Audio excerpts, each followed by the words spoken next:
বিরতির পর স্বাগত। গতকাল থেকেই ভারতের উপত্যকা ক্রমশ উত্তপ্ত। এখনো পর্যন্ত খবর যে সেনা এবং জঙ্গিদের মধ্যে গুলির লড়াই চলছে। গত 7 মাসে 16টি জঙ্গি হামলা জম্মু কাশ্মীরে জুন জুলাইয়ে হামলা সব থেকে বেশি হয়েছে। ভূস্বর্গের নির্বাচনের আগে এবার বড় ছক করছে জঙ্গিরা, এমনটাই কিন্তু অনুমান করা হচ্ছে। উপত্যকার নিরাপত্তা নিয়ে এবার চিন্তায় রয়েছে দিল্লি। বিস্তারিত জানবো, টেলিফোন লাইনে রয়েছে নিউজ ভ্যানগার্ড প্রতিনিধি শুভেন্দু সরকার। শুভেন্দু, জম্মু কাশ্মীরের সামনেই রয়েছে নির্বাচন, আর তারই আগে জঙ্গি হামলা। গতকাল থেকে আমরা ডোডার দিকে নজর রাখছি। ডোডায় একের পর এক জঙ্গি এবং সেনার মধ্যে গুলির লড়াই চলছে। বর্তমানে কি পরিস্থিতি রয়েছে ভারতের উপত্যকায়?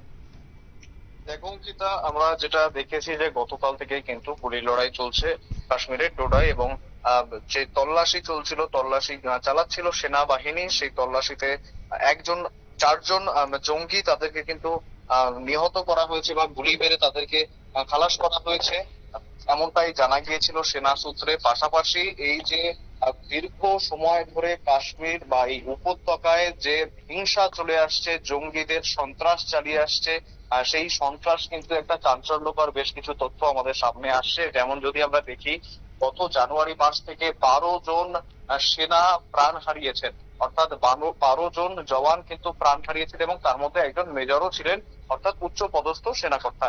এবং পাশাপাশি যদি দেখি সিভিলিয়ানদের, অর্থাৎ সাধারণ মানুষের দিকে যদি দেখি আমরা, তাহলে সেখানে কিন্তু 10 জন সাধারণ মানুষ প্রাণ হারিয়েছেন এই জঙ্গি হামলায়। পাশাপাশি 55 জন আহত হয়েছেন। এই পরিসংখ্যানটা গত প্রথম তারিখ থেকে জানুয়ারি মাসের, অর্থাৎ 2024-এর প্রথম থেকে এই পরিসংখ্যানটা। এবার যদি আমরা একটু দেখি জুলাই আর জুন মাস, এই 2 মাসে কিন্তু সবচেয়ে বেশি উৎপাত করছে জঙ্গিরা। এই 2 মাসের মধ্যে 10 বার অ্যাটাক করা হয়েছে, অর্থাৎ যে 16 বার অ্যাটাক হয়েছে, তো 16 বার যে হামলা হয়েছে জানুয়ারির প্রথম তারিখ থেকে, তার মধ্যে 10 বারই হামলা হয়েছে কিন্তু এই জুন আর জুলাই মাসে। অর্থাৎ এই যে সামনে নির্বাচনটা রয়েছে, সেই নির্বাচনের আগে উৎপাত একটু হলেও বেড়েছে। এবং ইতিমধ্যেই আমরা শুনেছিলাম, সেই খবর আমরা দেখিয়েওছিলাম, যে নিরাপত্তার ব্যাপারে যথেষ্ট চিন্তিত দিল্লি। রাজনাথ সিংহ, প্রতিমন্ত্রী যে রাজনাথ সিং, তিনি কিন্তু এই সেনা কর্তাদের সঙ্গে কথা বলছেন কিভাবে কাশ্মীরের নিরাপত্তা আরো আঁটোসাঁটো করা যায়, কিভাবে কাশ্মীরে আরো নিরাপত্তা বাড়ানো যায়। পাশাপাশি আমরা জানি যে নির্বাচন রয়েছে, সেদিকে কিন্তু যথেষ্ট তৎপর দিল্লি, এবং যাতে নির্বাচনের আগে কোনো রকমের বড়সড় নাশকতা না হয় সেদিকে কিন্তু যথেষ্ট খেয়াল রাখছে। পাশাপাশি জঙ্গিদের যেমনটা জানাচ্ছিলাম, যে একাধিক জায়গায় কাশ্মীরের বিভিন্ন জায়গায় সেনা জঙ্গির গুলির লড়াই চলছে।